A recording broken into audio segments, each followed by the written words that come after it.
Wamngojeao Bwana watapata nguvu mpya, watapanda juu kwa mbawa kama tai, watapiga mbio wala hawatachoka, watakwenda kwa miguu wala hawatazimia. Bwana Yesu asifiwe. Niwaalike katika somo letu jioni ya leo, katika mwendelezo wa masomo ambayo tumechagua kama case study zinazogusa maisha ya familia moja kwa moja, na wakati huo pia tunatazama katika jicho la kiroho ndani ya maisha ya familia hizo. Na jioni ya leo tutasoma kutoka katika kitabu cha Wafalme wa kwanza sura ya 17. Tufungue Biblia zetu. Wafalme wa kwanza sura ile ya 17, tutasoma kuanzia aya ya 10 na kuendelea. Tumekuwa na case study ambayo tumeipa title common inayoitwa mtanziko, dilema, mtanziko.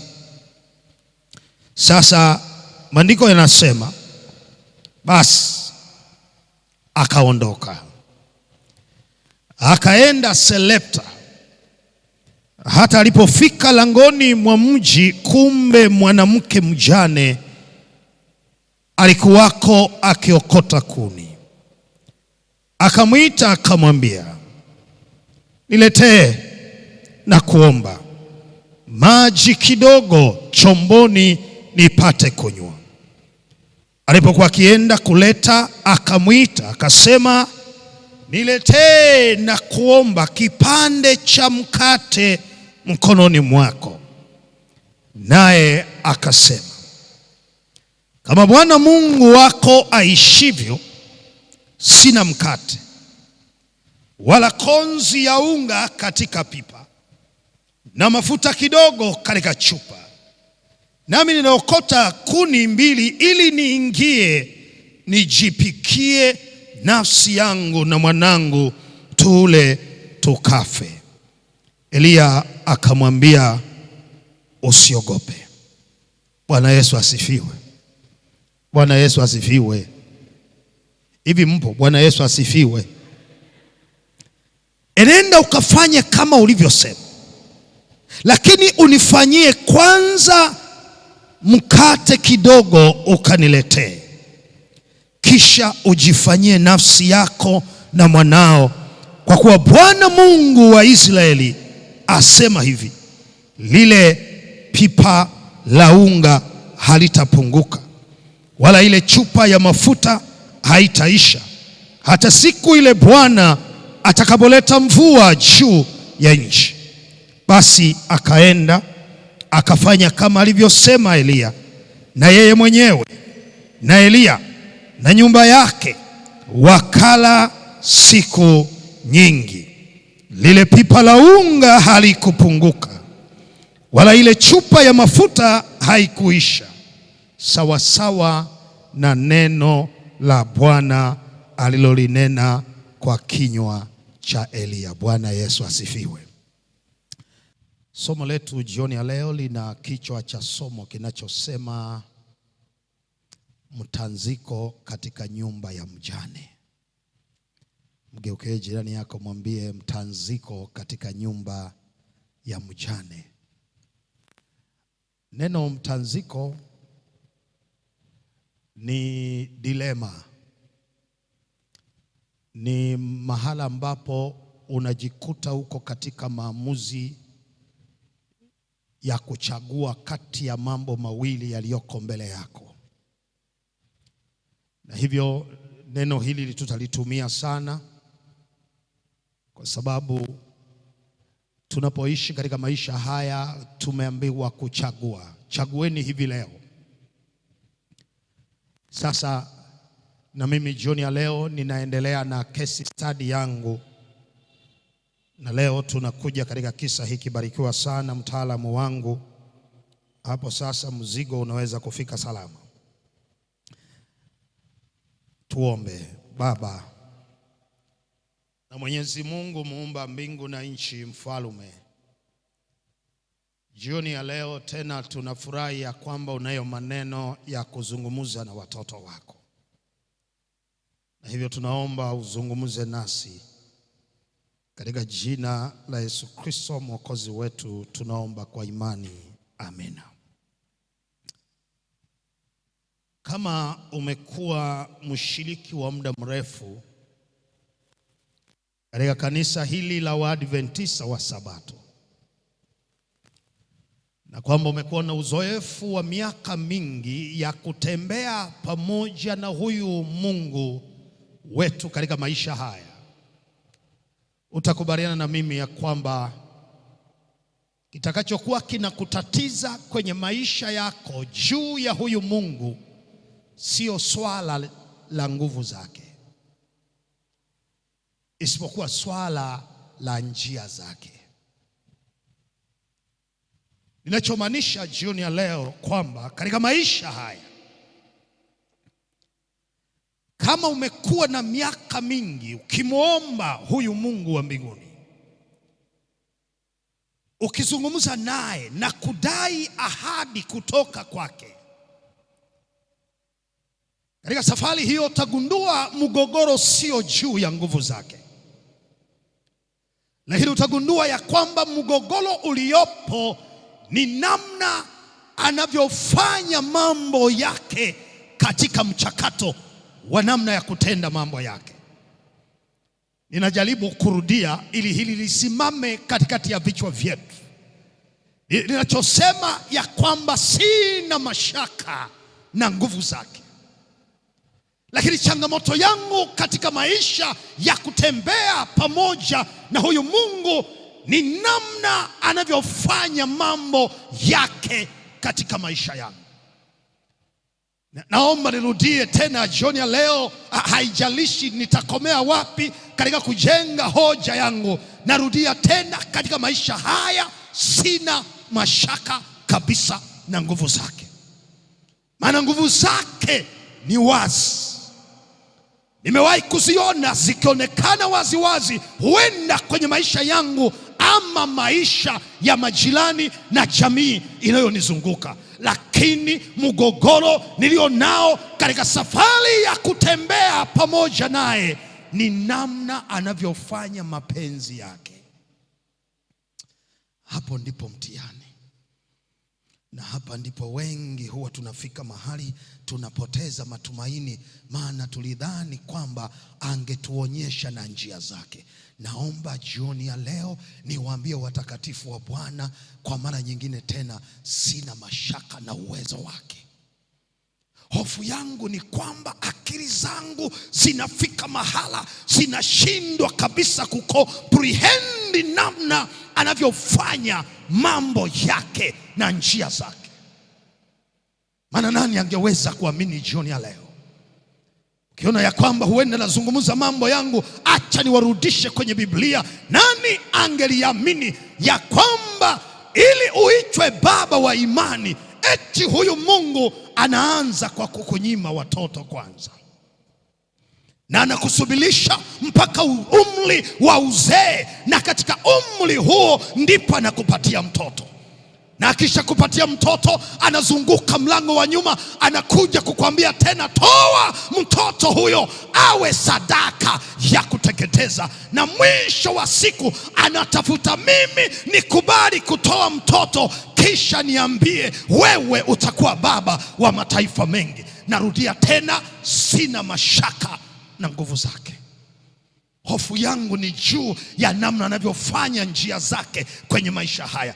Maana nani angelijua ya kwamba ili uwe mtu ambaye Biblia itakushuhudia mwenye kumcha Bwana na uelekevu wa moyo, kwamba anaanza kuzungumza na shetani ya kwamba, je, shetani, umemwona mtumishi wangu Ayubu, na kisha analitaja jina lako, na baadaye anaruhusu shetani aingie kwenye maisha yako, atese mwili wako, apoteze watoto wako, afyagie mali zako, na mwisho wa siku usimame useme, Bwana alitoa na Bwana ametwaa. Narudia tena, sina mashaka na nguvu zake. Hofu yangu ni juu ya namna anavyopitisha njia zake kutekeleza mapenzi yake. Maana ni nani angelijua ya kwamba ili uwe mtu wa pili katika mamlaka katika nchi ya Misri, kwanza unatakiwa uuzwe kama mtumwa, na kisha utupwe shimoni, hatimaye usingiziwe kubaka mke wa mtu, utupwe gerezani, usahaulike gerezani, na hatimaye uibukie kwenye ikulu ya mfalme. Narudia tena jioni ya leo, sina mashaka na nguvu zake. Shida nilionayo ni namna anavyotumia njia zake kutekeleza mapenzi yake. Na kama kuna mshiriki hajanielewa, narudia tena, nani angelijua? Ni nani angelijua ya kwamba ili uwe mfalme katika taifa takatifu la Israeli, unakwenda vitani kupigana kwa mtu ambaye unatetea heshima yake, unamuua Goliati kwa ajili ya sifa ya mfalme, na hatimaye mfalme anakugeukia na kuwa adui yako, na hatimaye unakimbia maisha yote ukitetea maisha kutoka kwenye nchi uliopigana kuitetea. Narudia jioni ya leo, ili mwisho wa siku uwe mfalme, sina mashaka na nguvu zake. Jioni ya leo nataka tu kujihoji juu ya njia zake. Maana ni nani angejua kwamba wezaje kukuambia vuka twende ng'ambo ya pili, na anapomaliza kukuaga na panda mlimani na mnaanza safari, wakati akijua kabisa huko mbele kuna dhoruba mtakayokutana nayo itakayosheki maisha yenu, ili baada ya hapo ndipo atokeze juu ya maji akitembea na kuanza kuwauliza, mbona mliona shaka? Na kisha atulize dhoruba. Nataka niwaambie, kwa wakati fulani sina mashaka na nguvu zake. Swali la msingi ni kwamba amenipa akili za kujifunza yeye ni nani kwenye maisha haya, lakini wakati huo kuna mambo huyafanya hata akili zangu haziwezi kuelewa.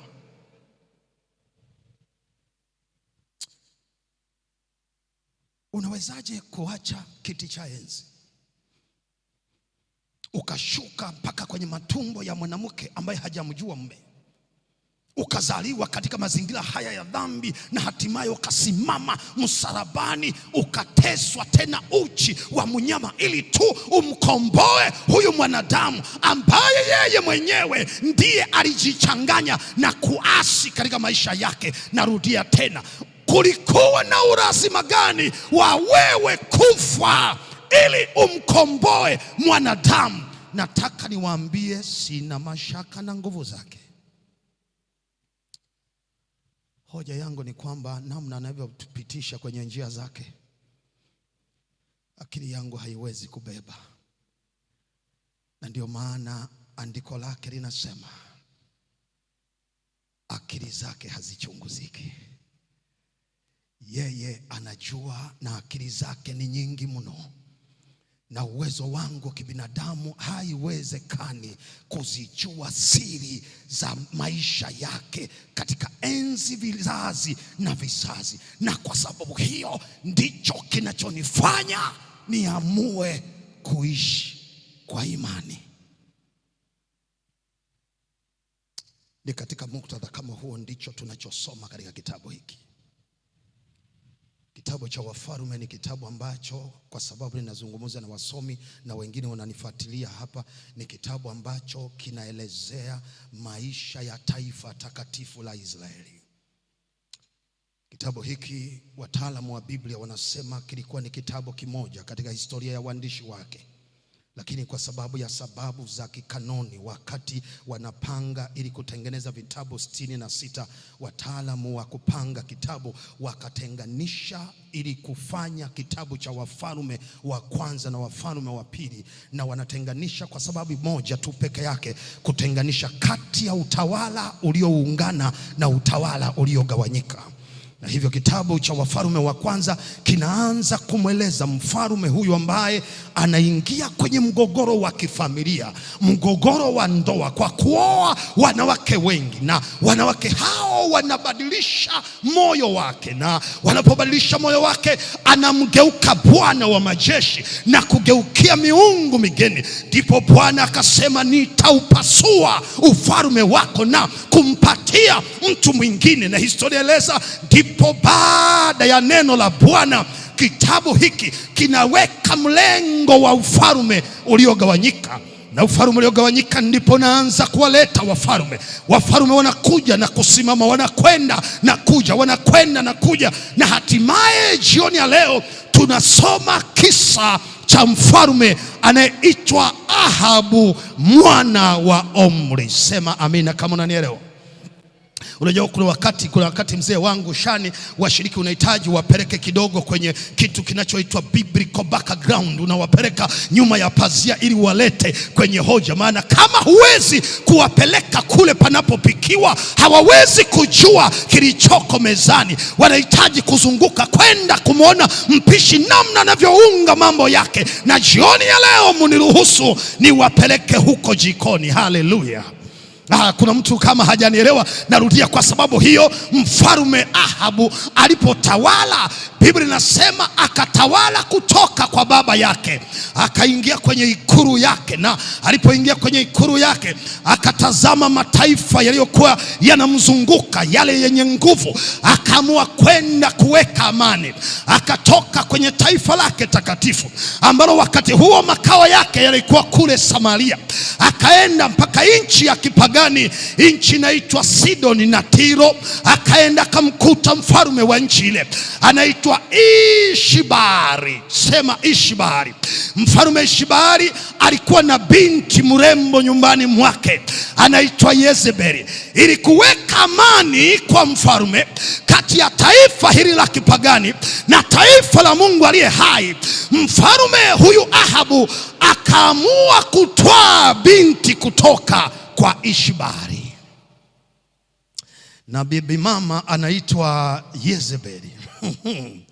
Binti mrembo, ukimwona ni kama wa kiroho. Akakubali kuolewa na mfalme wa taifa takatifu la Mungu aliye hai. Na unajua alipoanza kuolewa akaomba favor kwamba kwa kuwa tunatoka huku Sidoni na tunakwenda katika nchi ya Mungu aliye hai, ninaomba mnipatie favor ya kubeba vitendea kazi vya ibada ya Mungu wangu. Akabeba visanamu, akabeba mafungashio ya ibada ya sanamu, akayasafirisha kutoka Tiro na Tidoni, akaja nayo mpaka kwenye ikulu ya mfalme.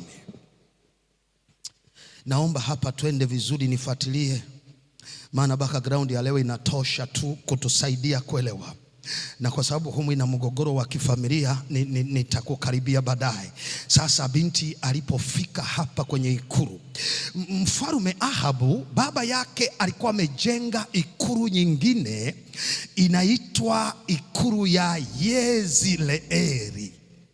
Yezreeli ilikuwa ni capital city ya pili ambapo palace ya mfalme ilikuwa inapatikana. Lakini makao makuu yalikuwa kule Samaria, ambapo ndipo headquarter ya nchi. Na sasa akafika kwenye hii ikulu ndogo, akamwingiza baby mama humo, mahali ambapo ni taifa takatifu, mahali ambapo maamuzi ya kuliongoza taifa la Mungu aliye hai yanapotolewa, mahali ambapo wazee washauri wa mfalme wanapotolea mashauri yao, mahali ambapo makuhani wa Mungu aliye hai wanatoa ushauri kwa ajili ya kuliongoza taifa. Akaingizwa baby mama na sanamu zake, akaingia mpaka kwenye chumba cha mfalme, na alipoingia binti akatulia, akaendelea na ibada yake, ibada ya Mungu Baali, Mungu wa baba yake Ish-Baali. Huyu Mungu Baali alikuwa ni Mungu anayetawala anga, God of sky, Mungu anayetawala anga. Na kwa sababu alikuwa anatawala anga, basi alipewa title ya pili ni Mungu wa uoto wa asili, God of vegetation. Lakini pia alikuwa ni Mungu of fertility, Mungu wa rutuba. Ndiye ambaye alikuwa anatawala. Ametoka kule Sidoni, ameingia kwenye taifa takatifu ndani ya ikulu ya mfalme. Hebu angalia hiki kinachotokea. Unajua, yule binti akaanza kucheza na moyo wa mfalme, akaanza kumhubiri, akapanua utume kutoka familia ya kipagani, akauleta utume ndani ya taifa la Mungu aliye hai. Unajua, nazungumza na vijana ambao hawajaoa wala kuolewa. Jioni ya leo nataka niwakumbushe, Biblia ilishasema zamani za kale, usifungiwe nila na wasioamini. Na sasa binti akaanza kuhubiri dini. Anahubiri dini, anatoa upendo. Anahubiri dini, anatoa huduma. Anahubiri dini, anatoa huduma. Ndani ya muda mfupi mfalme akageuka kuwa mpagani.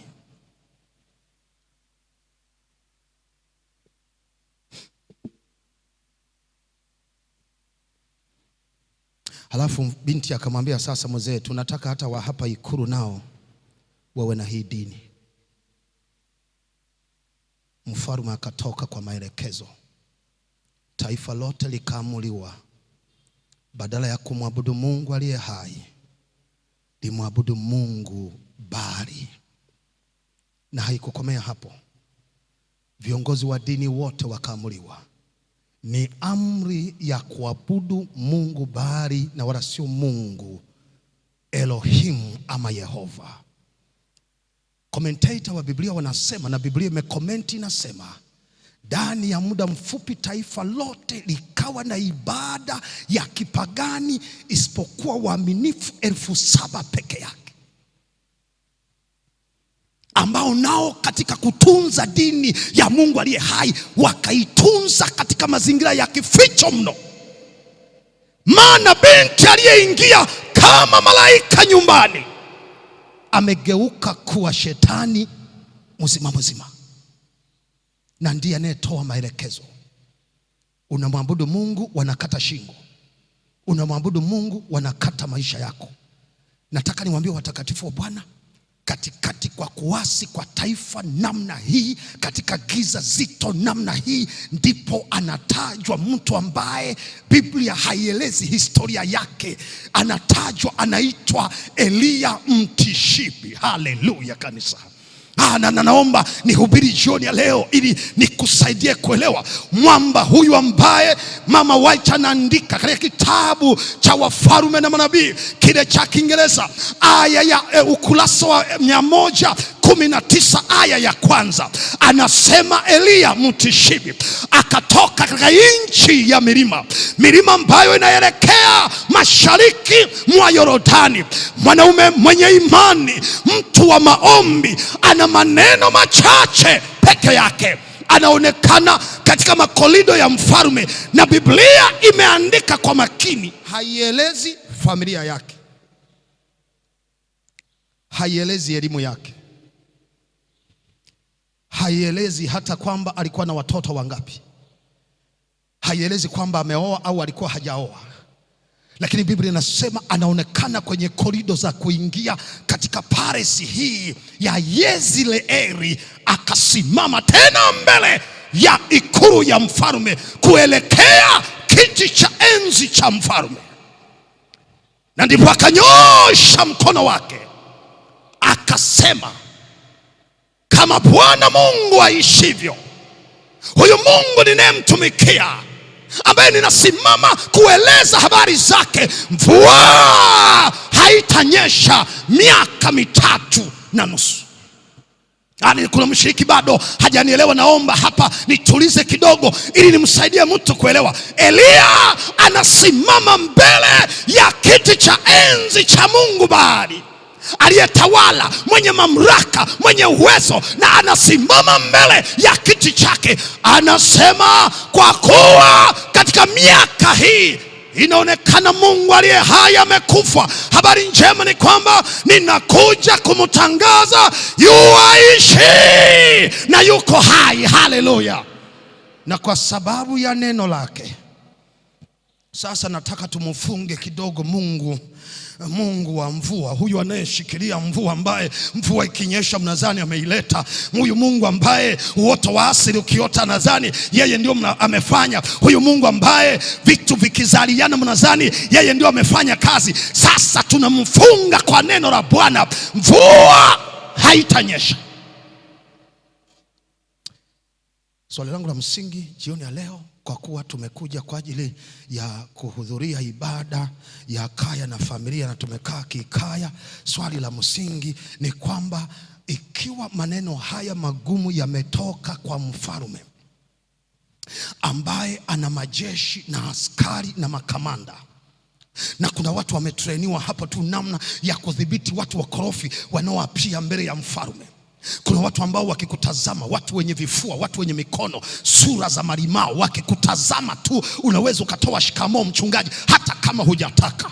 Wako mazingira hayo. Swali langu la msingi, alitokaje?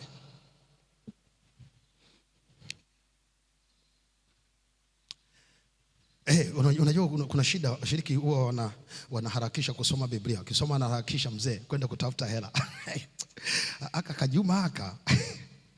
Kajuma mzee katakuwa kidogo kana boost akili, ili urudi unaweka kituo pole unapoenda kusoma. Mgeukie jirani yako mwambie, sasa kuna kitu hapo nahitaji utulie. Mchungaji anahitaji utulie leo, wala sina mzigo sana, nataka tu kidogo tupite mahala fulani ili utulie. Haleluya! Naomba niwaambie watakatifu wa Bwana, hatuwezi kujua pasta alitokaje, lakini Obadia anatusaidia kuelewa. Kwenye sura ya 13, sura ya 14, mara kadhaa anataja Obadia alikuwa ni mtumishi wa Elia, alifanya kazi pamoja naye, na Obadia ni miongoni mwa wale waliotumika kwa mfalme Ahab. Na wakati wafalme wa nabii wengine wameuawa, Obadia yeye ndio aliyejitahidi akahifadhi manabii zaidi ya 100, akawaweka pangoni na kuwalisha miaka yote karibia ya njaa na shida iliyokuwa ikiendelea. Sasa Obadia anatusaidia kuelewa kwamba ni nini kilichotokea. Anasema wakati Obadia wanakutana na Elia, wakati Ahabu amemwagiza Obadia, nendo katafute maji mahala kote ili tuone namna tunavyoweza kunywesha hawa farasi wa mfalme waliobakia. Njaa imetandika, maji yamekauka, na Obadia anakwenda njiani, anakutana na Elia, anamwambia, Bwana wangu ni wewe, mfalme anakutafuta, atakuua. Na ndipo Elia akamwambia, miaka 3.5 niliyosema imeisha, rudi kwa mfalme, mwambie nataka kuonana naye kwenye kilima cha Karmeli. Obadia ndipo anaeleza siri ya namna Elia alivyokuwa anafanya. Anasema, nitauawa, maana nitakwenda kumwambia mfalme, na nikiisha kwenda ndipo Roho wa Bwana atamtwaa bwana wangu asionekane tena, na kwa sababu hiyo nitapoteza maisha. Kwa lugha nyingine ni kwamba wakati amemaliza Elia kutoa unabii wake, Roho wa Bwana akaja kwake, Elia akasepa. Sasa Biblia inasema alipomchukua, Roho wa Bwana akampeleka eneo moja linaitwa Kerithi. Wangapi tuko pamoja? Leo tunahangaika, tuna background kidogo, alafu baadaye nitakuwa natupia hoja 2-3 za kifamilia hapa ndani. Akamchukua eneo linaitwa Kerithi, akaenda kumweka hapo kwa muda wa miezi 6. Na alipokaa hapo, Biblia inasema maji yakakauka baada ya miezi 6. Ndipo Roho wa Bwana akaja tena akamchukua, akampeleka eneo linaitwa Selepta. Akafika kule Selepta, akamkutanisha na mwanamke mjane ambaye ndio mada yetu ya siku ya leo. Sasa naomba hapa nikusanye mafaili haya ili mtu mmoja anielewe jioni ya leo. Safari ya Elia imeanza kwenye capital city inaitwa Yezreeli. Ametoa neno la Bwana. Amemaliza kutoa neno la Bwana, Roho wa Bwana akamchukua akampeleka kwenye eneo la pili linaitwa Kerithi. Akakaa miezi 6. Roho wa Bwana akamchukua akampeleka eneo linaitwa Selepta. Sasa washiriki, pasa unahitaji rudie ili waweze kuelewa, maana wanatofautiana namna ya kuelewa. Wanaoelewa haraka na wanaoelewa kidogo, na kwa sababu ya wale wanaoelewa kidogo, narudia tena jioni ya leo. Kuna mtu hajanielewa. Na maanisha akamchukua akaenda Yezreeli. Neno Yezreeli maana yake God who sows, yani Mungu anayepanda. Kwa lugha nyingine, amemchukua nabii wake akampeleka kwenda kupanda neno lake. Haleluya! Alipomaliza kupanda, Biblia inasema akamtwaa tena akampeleka Kerithi. Sasa neno Kerithi maana yake ni cut down. Neno Kerithi maana yake ni separation. Naomba hapa niunganishe haya maneno ambayo ndio yamebeba ujumbe jioni ya leo. Akampeleka eneo linaitwa separation. Amempeleka kwenda kupanda. Ametoka kwenye kupanda, Biblia inasema akampeleka kwenye utengo, kwenda kuwa separated. Hataona mtu, hataona ndugu, hataona marafiki, hataona biashara, hataona biladi, hataona chakula. Mahali hapa amemweka, na Biblia inasema ili alishwe na mnyama ana ndege ambaye ni najisi, anaitwa kunguru. Nachotaka hapa unielewe, ameenda kupanda sawasawa na neno la Bwana. Amemaliza kazi yake kwa uaminifu. Ameeleza yote aliyotumwa na Bwana. Amefanya utume kwa uaminifu.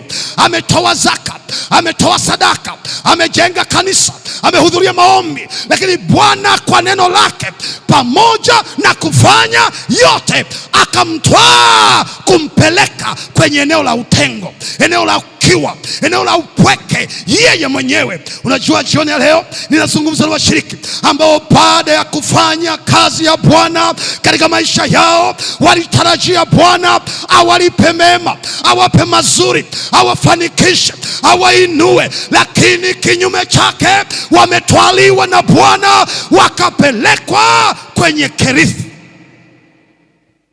mahali ambapo ni utengo, mahali ambapo ni upweke, kwenye utengo wa uchumi, kwenye utengo wa umasikini, kwenye utengo wa ndoa, kwenye utengo wa kilio, kwenye utengo wa misiba. Wamebaki wenyewe, hakuna anayewatembelea. Naomba niwaambie watakatifu wa Bwana, sio kwa sababu umefanya baya, sio kwa sababu umefanya baya, sio kwa sababu umetenda dhambi. Ni mapenzi ya Bwana kukupeleka Kerithi katika maisha yako. Anajua mwenyewe hatima ya maisha yako. Kaa kwa kutulia. Kaa kwa kutulia. Kaa kwa kutulia. Kaa kwa kutulia mama. Umekuja kanisani, umeomba kwa uaminifu, umetoa na zaka, umetoa na sadaka, kwenye maombi Jumatano upo, lakini bado Bwana amekuchukua akakupeleka kwenye utengo wa familia. Mme wako haeleweki, hakuna amani, hakuna furaha, hakuna upendo, hakuna amani, wala kutembea pamoja hakuko. Tulia mama. Tulia mama. Narudia, tulia mama. Tulia mama. Hivi mpo? Narudia, tulia. Haleluya. Rafiki yangu, ulimuoa yule mwanamke, tena ulimuoa kwa maombi, ukasema Bwana nipatie mke mwema, na ukaenda hatua ya pili, ukataka na ishara, ukachukua mahindi ukapanda, ukaweka majina ya wale uliowaona. Kuna Magdalena, kuna Neema na kuna Lucia. Ukasema atakayechipuka haraka, huyo ndio wa kwangu Baba. Na Mungu ni mwaminifu, akakupa Neema, akawahi kuchipuka, ukaanza maisha. Mwaka wa kwanza, mwaka wa pili, Neema haeleweki, haji kanisani, hahudhurii maombi, haendi kwenye ibada. Ukimwambia hiki anafanya kile. Umeingia kwenye Kerithi. Naomba utulie.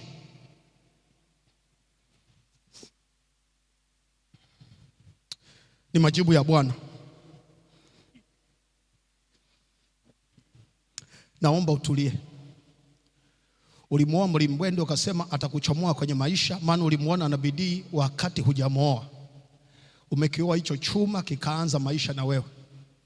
Umefungua mradi huu ukaferi, ukaweka mradi wa pili ukaferi, ukamfungulia wapi ukaferi. Umempatia duka la M-Pesa akapita na hela zote. Na mbaya zaidi akachukua mpaka na utambulisho wako akaenda kwenye SACCOS huko, amekuweka mpaka bondi huko. Jina lako liko kwenye SACCOS, biashara zako ziko kwenye SACCOS, alishapeleka kisirisiri, alishakupeleka huko. Na unaomba na kulia. Sikiza nikwambie jioni ya leo, usijinyonge, tulia.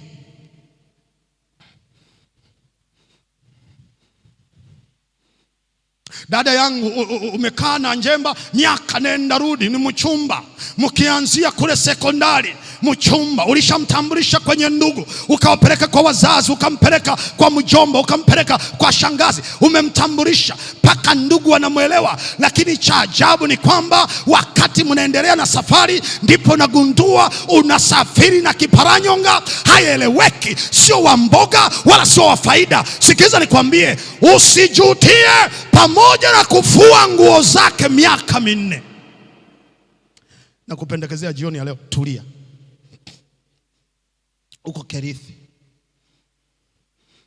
nataka kautengo kidogo, nataka kaupweke kidogo hapa.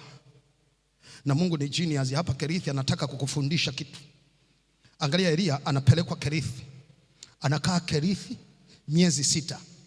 Na Elia alikuwa ni mtu wa kiroho. Mama White ameandika vizuri, anasema alikuwa ni mtu wa maombi na mtu wa imani. Usingeweza kumconnect na ndege najis, maana kunguru kwa mujibu wa tamaduni za Agano la Kale ni mnyama najis.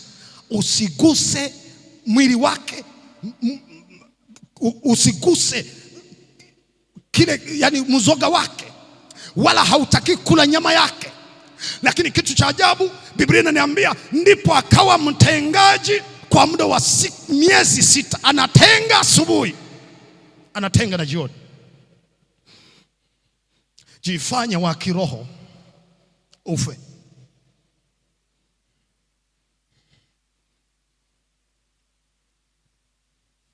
Na ndio maana nasema jioni ya leo, sina mashaka na nguvu za Mungu. Shida yangu ni namna anavyofanya mapenzi yake. Unawezaje kusema ndege huyu tusimguse, ndege huyu ni najis, na leo Baba umemgeuza kuwa mtengaji? Kunguru anakuja asubuhi na msosi. Mwamba, ujara baba, tuko jangwani hapa, una miezi ya kutosha na miaka kadhaa mbele. Sasa huna mtengaji mwingine isipokuwa mwamba hapa, amuka ule. Yani hii Biblia kuna wakati basi ina mambo na jifanye ni wa kiroho ufe.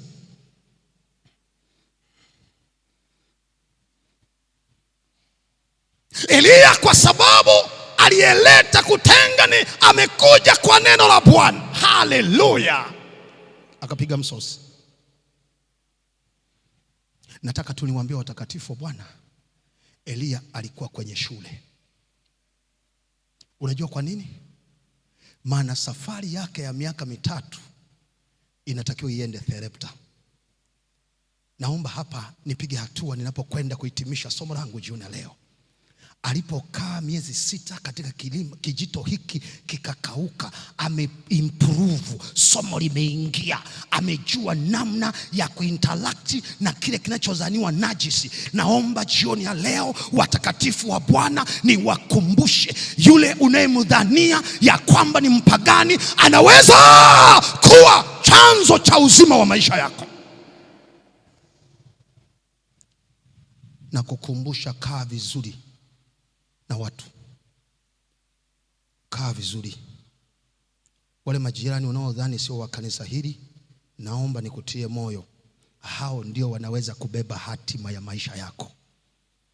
Unaweza kukutana na kukutana wa Sabato kuja wakakufikie ulishakata kamba, wakabeba kombe la kuokoa maisha yako.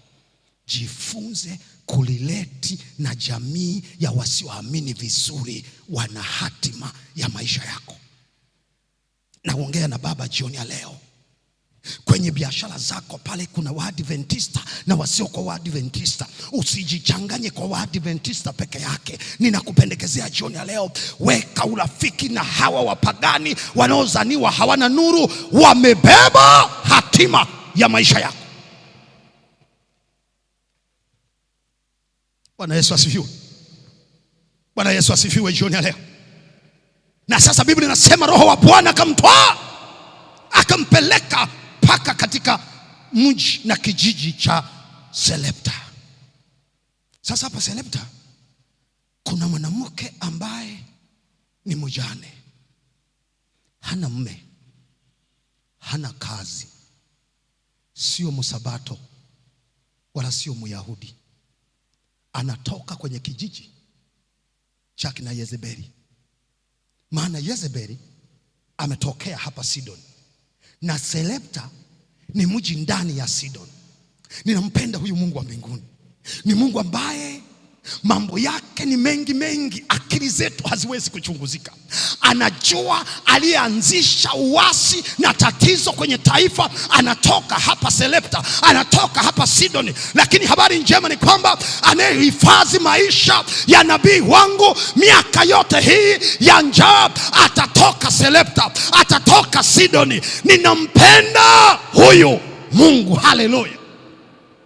Kumwambia hapo Sarepta, Biblia inasema nabii akaenda, alipofika akamkuta mama ni mpagani, ni mwabudu miungu, na wala hamujui, hawajawahi kujuana, na in fact hawawezi kuingiliana, maana huyu ni mpagani na huyu ni mtu wa kiroho, na jamii ilishachora mstari, haiwezi kuinteract na wapagani.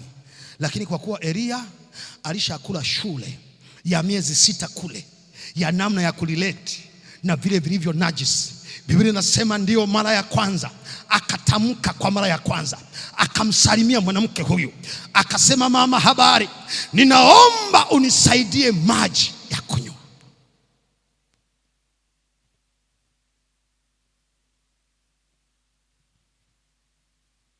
Na maji ya kunywa yatapatikana Sarepta. Na hapa Sarepta atakaa miaka 3. Ametoka kwenye utengo, ameletwa katika kijiji kinaitwa Sarepta. Neno Sarepta maana yake ni refinery, maana yake ni moto wa mtakasaji, ni tanuru, mahali ambapo impurities zote zitasafishwa. Bwana Yesu asifiwe. Jamani, Bwana Yesu asifiwe. Kuna mtu hajanielewa, narudia tena ili anielewe. Mungu wetu ni genius kiasi kwamba pamoja na kazi njema mnayofanya hapa Magomeni, kuna wakati kwa mapenzi yake anaweza kuruhusu moja twende Sarepta. Na Sarepta ni kwenye tanuru, kwenye moto, tukatakaswe, tukasafishwe. Tunaweza kutakaswa kwa magonjwa. Magonjwa yakabisha hodi kwenye familia zetu, yakabisha hodi asubuhi na jioni. Tukawa tunashinda Muhimbili, tunashinda Mloganzila, pamoja na kwamba ni watoto wa Yesu, pamoja na kwamba tunafanya kazi kubwa ya utume. Yeye mwenyewe anaweza kuamua akatupeleka Sarepta, akasafishe tabia zetu, akaweka vizuri mwenendo wetu, akaweka vizuri tabia zetu, akampeleka Sarepta akasafishe tabia yake. Na hapa Sarepta ataishi chini ya usimamizi wa mwanamke. Sina mashaka na nguvu zake. Mgogoro wangu ni namna anavyotekeleza mapenzi yake. Maana ninajiuliza, Baba, ni wewe uliyeruhusu mume wa huyu mama alale mauti. Amebaki na mtoto mchanga, mtoto mdogo, Na kwa mujibu wa tamaduni za Mashariki ya Kati wakati ule, kwa kuwa baba ndiyo mtafutaji wa riziki, akipoteza maisha, aliyetakiwa kutafuta riziki alikuwa ni mtoto mkubwa wa kiume. Na kama mtoto huyo hayupo, mama, kwa kuwa alikuwa ni mama wa ndani, hana msaidizi na angekuwa masikini kabisa. Na leo Biblia inaonyesha mama huyu, angalia anachokifanya, ameokota kuni 2 peke yake na amebakiza unga kwenye ujazo wa mkono wake na mafuta kidogo kwenye chupa yake, na anakwenda kupika kwa mara ya mwisho ili alione jua kwa mara ya mwisho, na hata aliona tena, maana mauti inamwongojea mbele yake. Sasa swali langu ni hili: Baba, wewe ni Mungu ambaye unajali na kulinda familia za watoto wako. Umeruhusu mume wake afariki, umeruhusu maisha duni, umeruhusu maskini, umeruhusu asiwe na mali, umeruhusu asiwe na chakula, na leo unamwongezea kipande cha mwanaume mwingine ili aweze kumtunza na kumlisha. Sina mashaka na nguvu zake. Hoja yangu ni namna anavyofanya mapenzi yake. Na sasa kipande cha baba kinafika, kinamwambia mama, habari yako, naomba unipatie maji ninywe. Mama wa watu anageuka, haongei, hasalimii, anageuka ili afate maji. Anaanza kupiga hatua kuonyesha mwitikio wa kufata maji. Jamali namwambia, mama mdogo, hebu zuia kidogo, naomba tena nikupatie kajambo kingine kapili. Mama, naomba nipatie mkate ili niweze kula.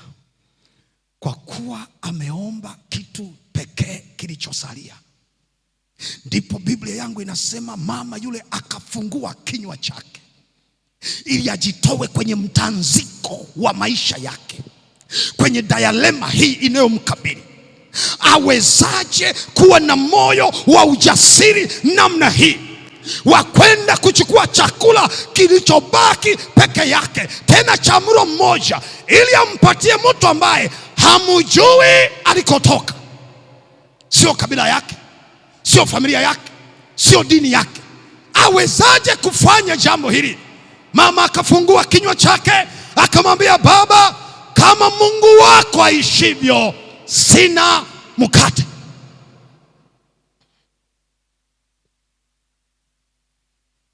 Na nampenda mama anazungumza ukweli, maana ndani hana mkate.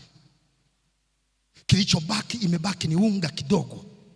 Anataja, angalia mlolongo, anasema isipokuwa 1, ninaokota kuni zangu 2, nina unga kidogo unaotosha mkono wangu, na 3, na tumafuta kidogo. Na hii combination ndio tunakwenda kutupa jaribio la mwisho. Hatuna uhakika wa fedha, hatuna uhakika wa unga, hatuna uhakika wa mafuta. Tunakwenda ili tunapokula, mimi na mwanangu tutaagana kwa mara ya mwisho, na maisha yetu yatafikia mwisho.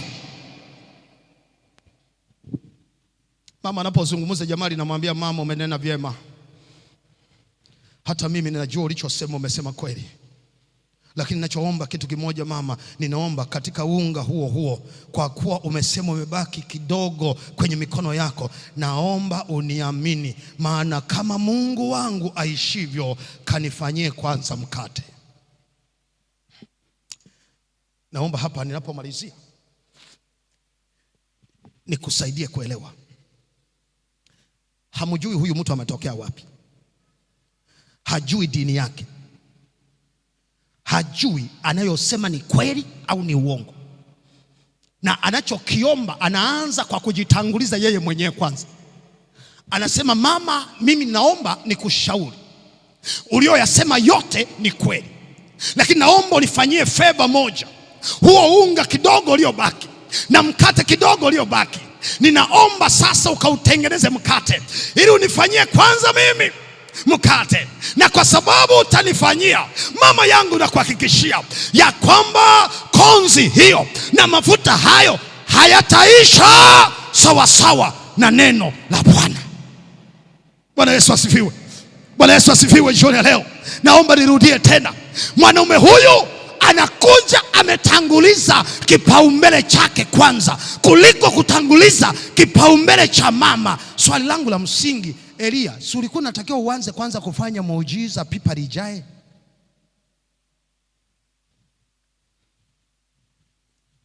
Kwa nini kumuingiza mama wa watu kwenye majaribu?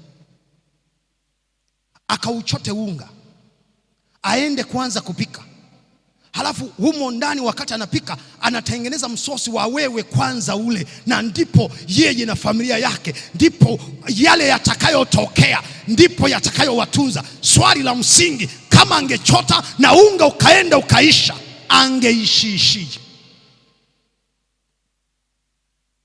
Lakini nataka niwaambie, nimependa uamuzi alioamua yule mama.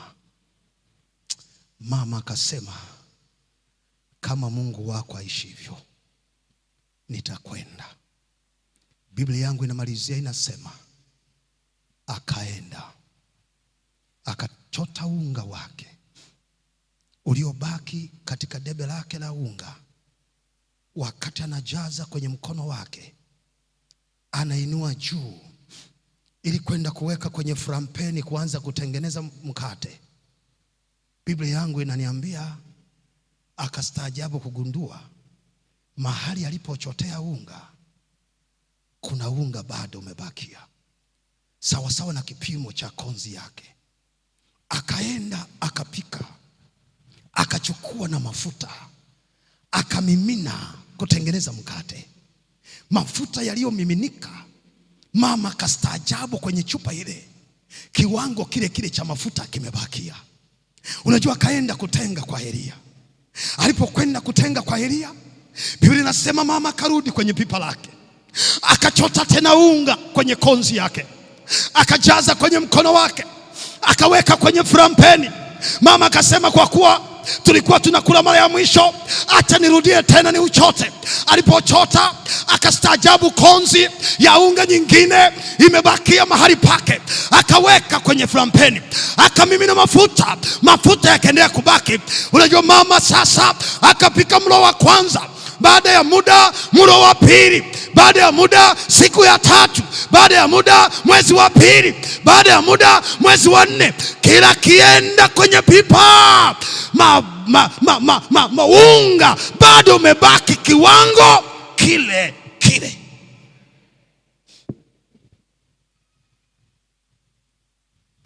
Sasa unaweza kuona hata mama ameamua kutupendekeza, badala ya kula mara moja kwa siku,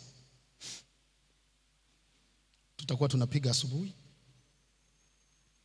halafu tunaiomba njaa ije, tunastua mchana, tena tunaiomba njaa ikam, tunastua na jioni.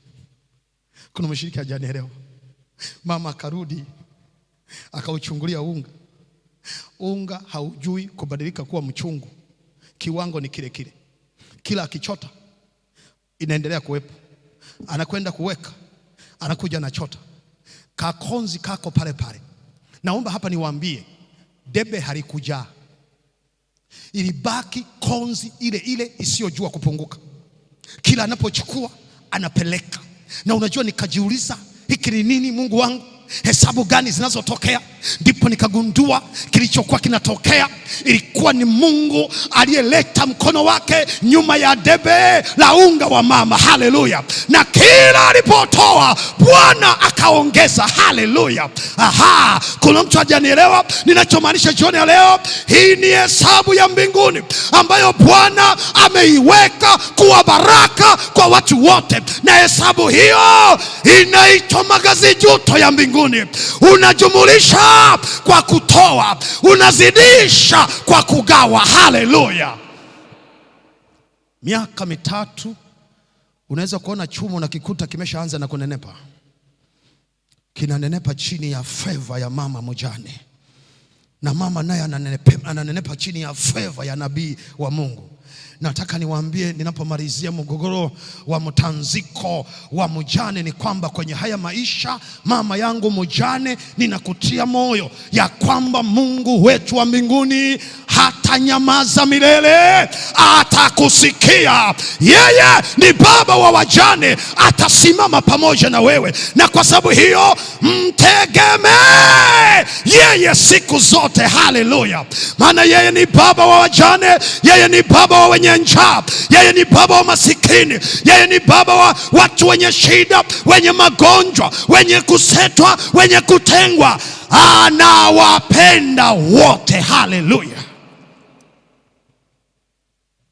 Mpaka miaka 3 ilipoisha na mvua iliporejea, ndipo Elia akatoka kwenye nyumba ya yule mjane.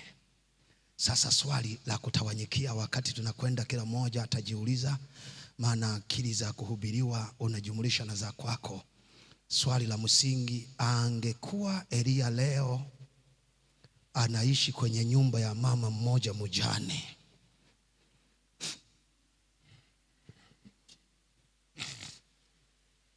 simameni, tusimame jioni ya leo.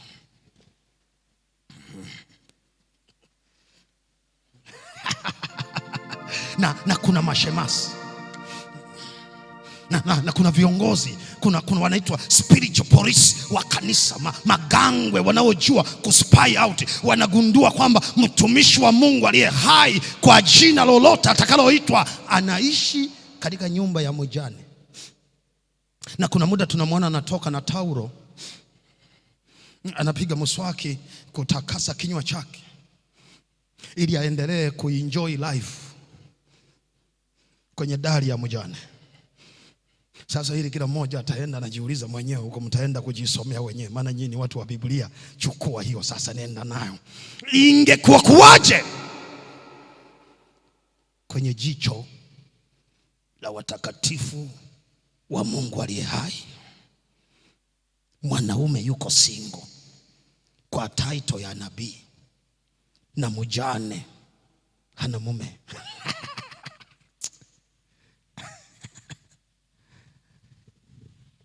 Sina mashaka na nguvu zake. Changamoto yangu, akili zangu zimeshindwa kuchunguza njia zake. Na kwa nini amefanya hivyo? Ametuficha njia zake. Maana kama tungelizijua, pasingehitajika kuwa na imani kwenye maisha yetu. Tungejua mchoro wake anavyochora. Lakini kwa sababu hatujui njia zake, ninashukuru kwamba inahitajika imani ili tuweze kusafiri katika maisha haya. Jioni leo kuna mtu anasema, baba, ninajua ya kwamba huenda niko kerithi, katika ndoa yangu niko kerithi, kwenye biashara yangu niko kerithi, niko kwenye separation na niko selepta, niko kwenye kutakaswa, ninapitia matanuru ya wakayo sana. Kila siku maisha yangu yanaporomoka siku kwa siku. Naomba Baba unisaidie jioni ya leo. Nisaidie katika mlango wa biashara yangu, nisaidie katika ujane wangu, nisaidie kwa watoto wangu, nisaidie kwa mke wangu. Baba, naomba unisaidie.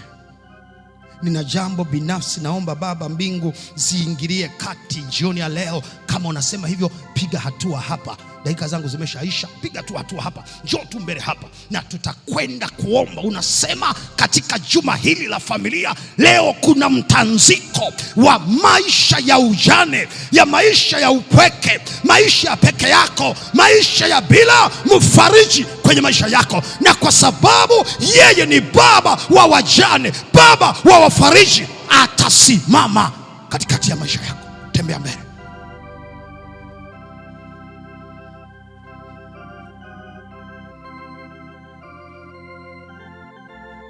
Tembea mbele. Wale wenye sadaka zao, mtaendelea kuweka sadaka kwenye sanduku letu. Mtaendelea kuweka sadaka kwenye sanduku letu. Weka sadaka yako.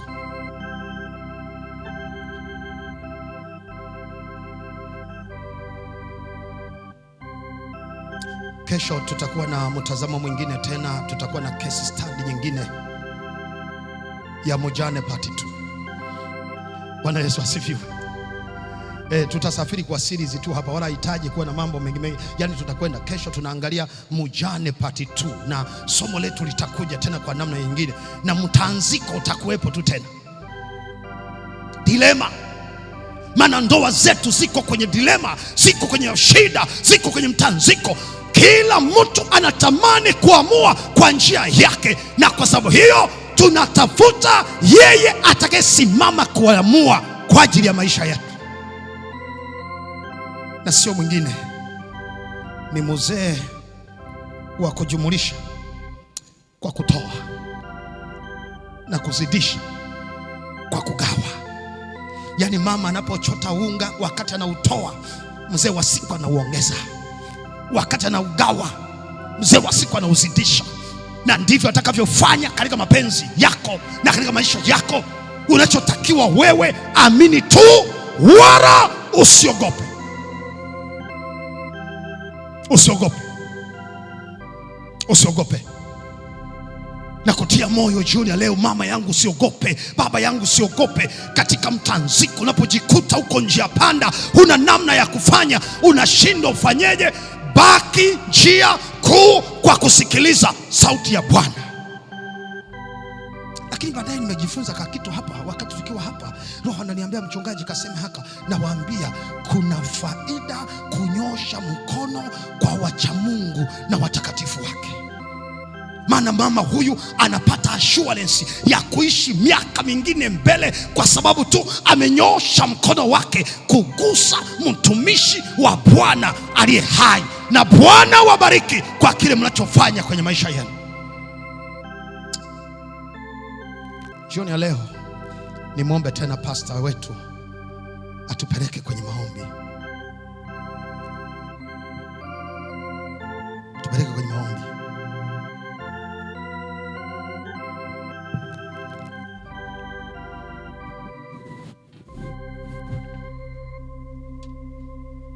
Baba na Mungu wetu, rafiki mwema, Mungu unayetupenda sana, tunalitukuza jina lako takatifu, maana ni kuu sana na lenye kustahili sifa. Utukuzwe na kuhimidiwa milele zote. Asante tena, maana leo umekubali tena kusema na sisi katika jioni ya leo. Na Bwana, umesema nasi mambo magumu na mazito. Kushukuru kwa ajili ya mtumishi wako uliyemwandaa na ukaliweka neno hili katika fikra zake, na yeye amesema nasi kama ulivyomwongoza. Baba, tangulia kumbariki yeye, sije kawa ametuhubiri tu sisi. Naomba na neno hili likawe ndio maisha yake pia. Naendelea kujisalimisha kwako pamoja na watumishi wako tuliokusanyika hapa, nikiomba ya kwamba Bwana, neno tulilolisikia, ruhusu Bwana likaanguke kwenye udongo mzuri. Ifanye mioyo yetu kuwa ni udongo mzuri. Neno hili likawe na faida. Neno hili likazae matunda, tena matunda yale yatakayokaa. Bwana, tunalikubali na tunalipokea kama neno lako katika maisha yetu. Nasi tunakuomba utuongezee imani, ili tunapotoka hapa lisichukuliwe na yule adui, maana amekuwa akilipokonya kama ndege anavyonyakua mbegu fulani mahali fulani. Naomba neno hili liishi. Baba na Mungu wetu, awali ya yote tutatangulia kutusamehe. Tusamehe pale tulipopungua, maana tuna changamoto nyingi sana. Kila aliyesimama hapa Bwana ana changamoto yake. Ninaomba uturehemu, tuhesabie haki yako tu kwa Yesu Mwokozi wetu. Na ndiposa tunakuomba Bwana, katika dilema zetu ambazo tunapita katikati ya mitanziko tulionayo, ninakuomba Bwana, kupitia neno hili juma hili, utuongoze kutoka katika mitanziko. Ziko familia ziko kwenye mitanziko. Baba hajui aamue nini, wala mama hajui aamue nini. Baba, wako vijana wapo kwenye mitanziko. Wengine umri umeenda, hawajui wafanye nini. Baba, tunao wajane katikati ya mitanziko. Ninaomba Bwana, mbele zako katika jioni hii ya leo, ingilia kati katika mitanziko ya watoto wako. Huu ni wakati ambapo Bwana tunapaswa kuirudia njia yako na kubaki katika njia yako. Tupe ujasiri, maana changamoto iliyo mbele yetu ni kubwa zaidi.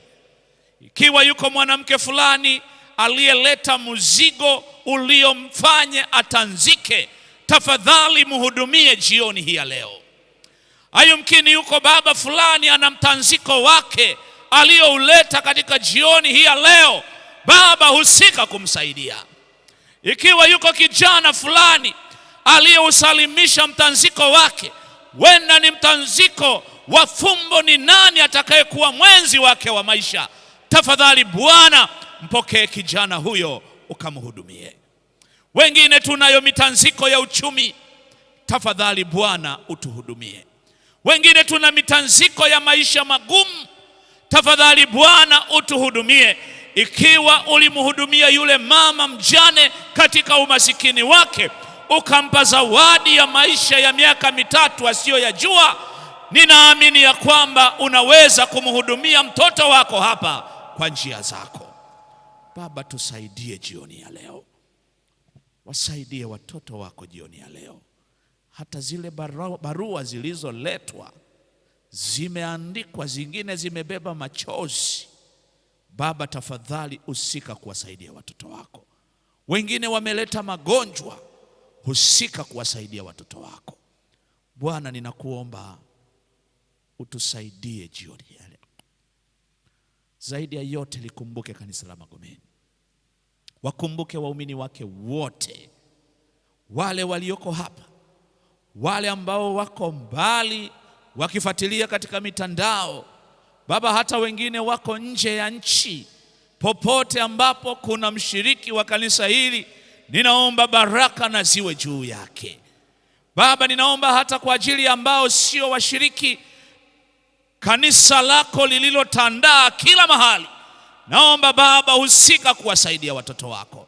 Wako wengine kwa mapenzi mema sio waumini wa kanisa hili, lakini wameendelea kupokea baraka kupitia mitandao. Popote walipo, Bwana kawakumbuke, ukawape baraka zako. Zaidi ya yote, tunaomba amani katika taifa hili. Baba, furaha hii tunayoipitia, uzoefu huu wa kulisikia neno lako, ni kwa sababu tunayo amani. Naomba Bwana uendelee kuruhusu amani endelee kulitawala taifa hili. Ninajua haitadumu kipindi hiki ambacho ingalipo, tusaidie kuifurahia. Tusaidie kukutangaza katika kipindi hiki cha amani. Hivyo ninaendelea kuleta uongozi wa taifa hili la Tanzania.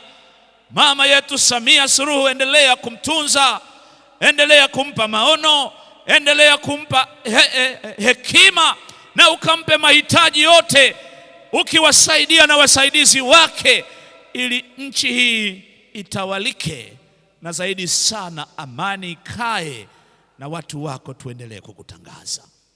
Baba, tunaendelea kuomba kwa ajili ya wale ambao hawajasikia kweli zako. Baba, tunaomba uwasaidie na kuwapa muujiza wa kukutana na injili yako. Hata kupitia juma hili, naomba Bwana yule ambaye amekata tamaa na neno lako laweza kumpa faraja na kumuisha tena, naomba Bwana ruhusu injili yako ipenye. Hata nasi uliotupatia ujumbe huu, tusaidie, tusinyamaze, tuwapelekee ndugu zetu habari hizi njema. Tutakuwa na sabato ya wageni siku ya Jumamosi.